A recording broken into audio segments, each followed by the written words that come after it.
एक समय की बात है, किशनगढ़ नाम के गांव में सोनाली नाम की लड़की अपनी माँ सुधा और पिताजी रमेश के साथ रहा करती थी। सोनाली के माँ पिताजी मजदूरी करके अपना गुजारा करते थे। सोनाली स्कूल में जाती थी। सोनाली को बचपन से ही ड्राइंग का बहुत शौक था। वो पढ़ाई से ज्यादातर वक्त ड्राइंग और कुछ क्राफ्ट्स बनाने में ही बिताती थी। एक दिन सोनाली की माँ सोनाली से, अरे बेटा सोनाली, तुम अपनी पढ़ाई पर ध्यान दो, ये क्या ड्राइंग करती रहती हो? तुम्हें अपने हालात पता है ना बेटी? माँ, तुम चिंता मत करो, मैं पढ़ाई के साथ ये भी करूंगी और देखना, एक दिन बहुत पैसा कमाऊंगी। हाँ मेरी लाडली बेटी, तुम जरूर अपना सपना पूरा करोगी। मुझे तुम पर पूरा भरोसा है। खाना खाकर सब सो जाते हैं। ऐसे ही कुछ दिन बीत जाते हैं। अब सोनाली स्कूल के साथ साथ अपनी सहेलियों के हाथ तथा अपने आसपास की औरतों के हाथों पर मेहंदी लगाती है। उसके साथ वो अलग अलग प्रकार के ग्रीटिंग्स और क्राफ्ट भी बनाती है। धीरे धीरे कर सोनाली बहुत ही सुंदर मेहंदी निकालने लगती है।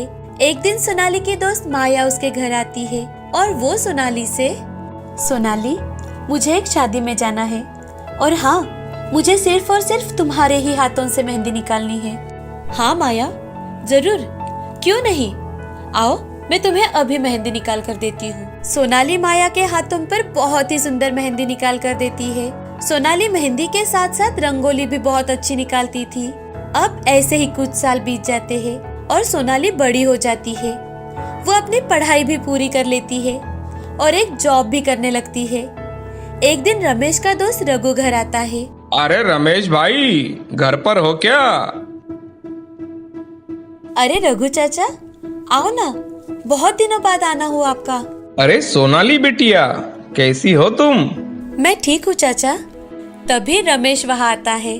अरे रघु, तुम आओ आओ, बहुत दिनों बाद आना हुआ। अरे हाँ भाई, काम में व्यस्त रहता हूँ आजकल। आज कुछ खास काम से आया हूँ तुम्हारे घर। खास काम? अरे हाँ रमेश, मैं सोनाली के लिए मेरे बहन के लड़के का रिश्ता लेकर आया हूँ।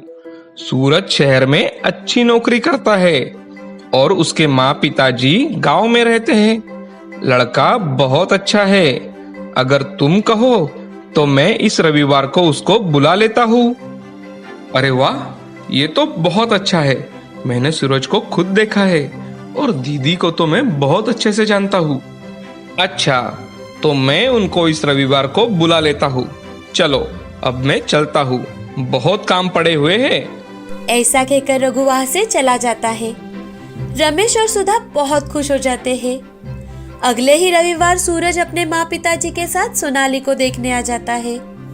सूरज को सोनाली देखते ही पसंद आ जाती है और कुछ ही दिनों में उनकी शादी हो जाती है। शादी के कुछ दिन बाद सूरज सोनाली को लेकर शहर चला जाता है। एक दिन सोनाली सूरज से, सूरज, क्यों ना मैं भी ऑफिस जाना शुरू कर दूं? घर पर बैठे बैठे बोर हो जाती हूँ दिन भर। सोनाली, तुम्हें जो करना है वो तुम कर सकती हो। मैं हमेशा तुम्हारे साथ हूँ। अब सोनाली भी ऑफिस जाने लगती है। एक दिन सोनाली के ऑफिस में एक प्रोग्राम होता है। उस प्रोग्राम में सोनाली बहुत ही सुंदर रंगोली निकालती है। रंगोली देखकर सोनाली की दोस्त रीता सोनाली के पास आती है और वो सोनाली से, अरे सोनाली, तुम कितनी सुंदर रंगोली निकालती हो। सोनाली, तुम्हें तो मेहंदी भी निकालनी आती होगी। मुझे परसों एक शादी में जाना है, तो क्या तुम मुझे मेहंदी निकाल कर दोगी? हाँ रीता, क्यों नहीं। दूसरे ही दिन सोनाली रीता के हाथों पर बहुत सुंदर मेहंदी निकाल कर देती है। रीता शादी में जाती है। वहाँ की औरतें भी रीता के हाथ की मेहंदी देखकर सोनाली के पास से ही मेहंदी निकालने की सोचती है। दूसरे दिन रीता ऑफिस में आकर सोनाली से कहती है, सोनाली, तुम्हारे हाथ की मेहंदी सबको इतनी पसंद आई कि बहुत सी औरतों ने तुम्हारा मोबाइल नंबर लिया है मुझसे। मैं सोच रही थी कि क्यों ना तुम अपना मेहंदी का पार्ट टाइम काम शुरू करो, तुम्हें बहुत फायदा होगा उससे। थैंक यू रीता, लेकिन ये पार्ट टाइम काम सूरज मुझे नहीं करने देंगे। सोनाली घर आकर रीता ने बताई हुई बातों पर सोचने लगती है और जैसे ही सूरज घर आता है तो उससे, सूरज, मैं सोच रही थी कि क्यों ना मैं ऑफिस से आकर पार्ट टाइम मेहंदी का बिजनेस शुरू करूं। अरे सोनाली, इसकी कोई जरूरत नहीं है। मैं भी तो अच्छा खासा कमा लेता हूँ और तुम्हें भी तो आराम की जरूरत है। आखिर कितना काम करोगी तुम? दोनों खाना खाकर सो जाते हैं। दूसरे ही दिन से सोनाली को मेहंदी के लिए ऑर्डर्स के लिए फोन आने लगते हैं। सोनाली उनमें से कुछ ऑर्डर्स पूरे कर लेती है। ऐसे ही कुछ दिन बीत जाते हैं। एक दिन सूरज घर आकर सोनाली से, सोनाली, मेरी नौकरी चली गई है, अब कैसा होगा? घर के ईएमआई भी सर पर है। तुम्हारी सैलरी में तो घर का खर्चा निकल तो जाएगा, लेकिन ईएमआई का कैसे करे? मुझे कुछ समझ में नहीं आ रहा। जी, आप बिल्कुल चिंता मत करो, मैं हूं ना। अब सोनाली ऑफिस से आकर अपने मेहंदी के ऑर्डर्स लेने लगती है। कुछ ही दिनों में सोनाली पूरे शहर में मेहंदी के लिए फेमस हो जाती है। उसे शादी संगीत के बहुत से ऑर्डर्स आने लगते हैं।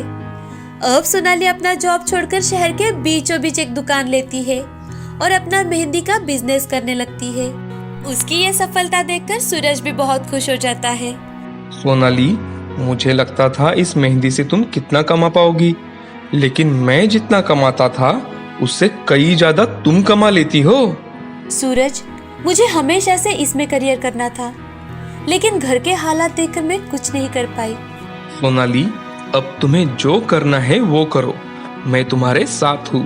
मैं तुम्हारी हर वो मदद करूंगा जिसकी तुम्हें जरूरत हो।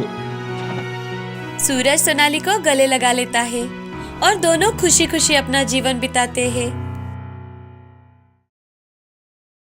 बहुत समय पहले की बात है। सूरजपुर नाम के गांव में केशव अपनी पत्नी सुनीता और बेटी रमा के साथ रहा करता था। केशव पेशे में से एक कुम्हार था। वो मटके बनाकर बेचता था और उसमें से थोड़ा बहुत कमाता था। उसी से वो अपना परिवार चलाता था। एक दिन केशव मटके बना रहा था, तभी केशव की पत्नी आकर उससे कहती है, जी, आप मुझे भी मटके बनाना सिखाओगे? मुझे भी सीखना है।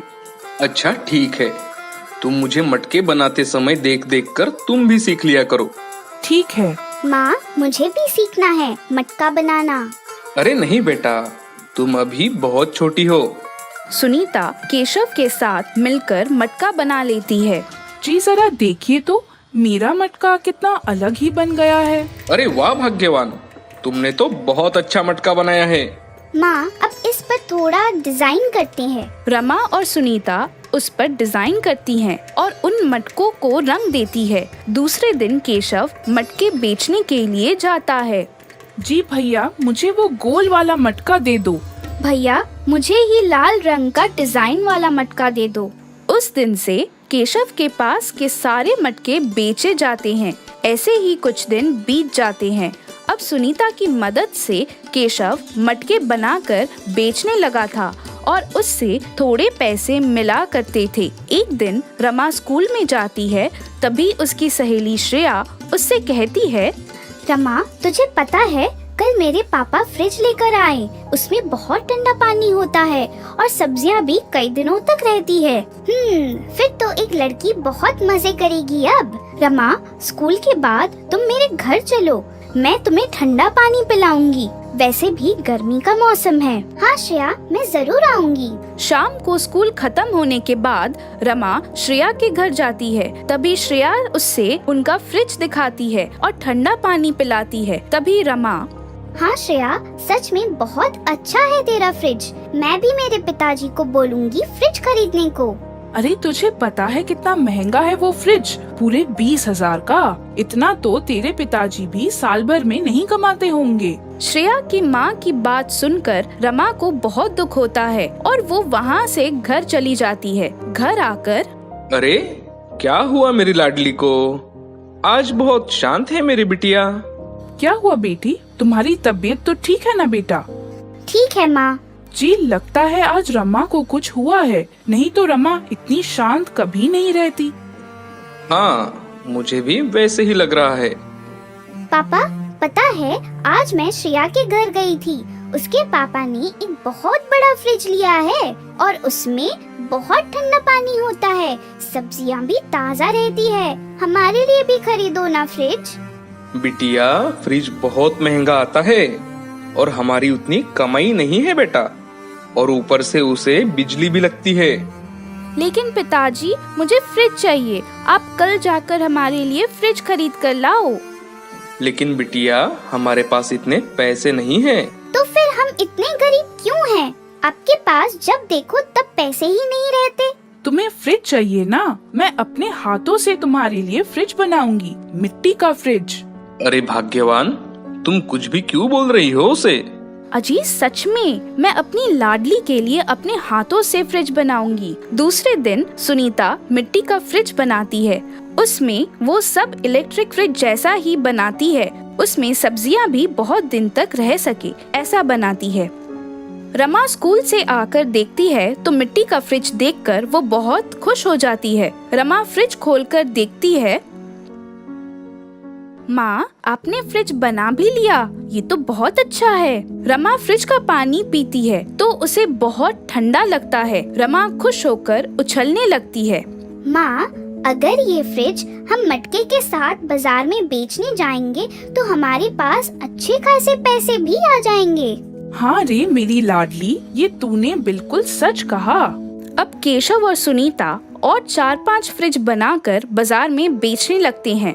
तभी अरे भाई साहब, ये क्या है? भैया, ये मिट्टी का फ्रिज है। इसमें पानी भी बहुत ठंडा रहता है और सब्जियां भी कई दिनों तक ताज़ा रहती है और इससे कोई इलेक्ट्रिसिटी की भी जरूरत नहीं है। सुनीता एक फ्रिज में जैसे पानी निकालकर उस आदमी को पीने देती है। उस आदमी को भी ठंडा पानी पीकर बहुत अच्छा लगता है। अरे वाह बहन वाह, ये बहुत अच्छा है। मुझे भी एक फ्रिज दे दो। एक एक करके केशव के सारे फ्रिज बिक जाते हैं और उस दिन उसकी बहुत अच्छी कमाई होती है। अब उसके फ्रिज की चर्चा पूरे गांव में होने लगती है और उनके पास फ्रिज के लिए ऑर्डर्स आने लगते हैं। रमा भी स्कूल में अपने माता पिता की बनाई फ्रिज के बारे में बताती है। पता है, मेरे माँ पिताजी ने मेरे लिए बहुत अच्छा मिट्टी का फ्रिज बनाया है। हा हा हा, मिट्टी का फ्रिज भी भला किसी ने देखा है? रमा के सभी दोस्त हंसने लगते हैं। तभी क्लास का नीरज नाम का एक लड़का आकर, अरे सच में दोस्तों, रमा सच बोल रही है। मेरे पापा ने भी इनके पिताजी से मिट्टी का फ्रिज खरीदा है और वो सच में बहुत अच्छा है। तभी उसके सारे दोस्त रमा के घर मिट्टी का फ्रिज देखने आते हैं और सभी देखकर हैरान हो जाते हैं। आंटी, आपके वजह से गरीबों को भी आज फ्रिज मिल रहा है और वो भी इतना सस्ता, और वो बिना बिजली से चलने वाला। आपका बहुत बहुत धन्यवाद आंटी। अरे ऐसा कुछ नहीं बेटा, ये रमा ने जिद की थी फ्रिज की, तो हमने सोचा बनाकर देखते हैं। केशव और सुनीता के मिट्टी के फ्रिज का व्यापार इतना बढ़ गया था कि उनको शहर में से ऑर्डर्स आने लगे। अब केशव के पास पैसे आने लगे थे। उन पैसों से केशव ने अपने लिए घर बनवाया और सब हंसी खुशी से रहने लगे।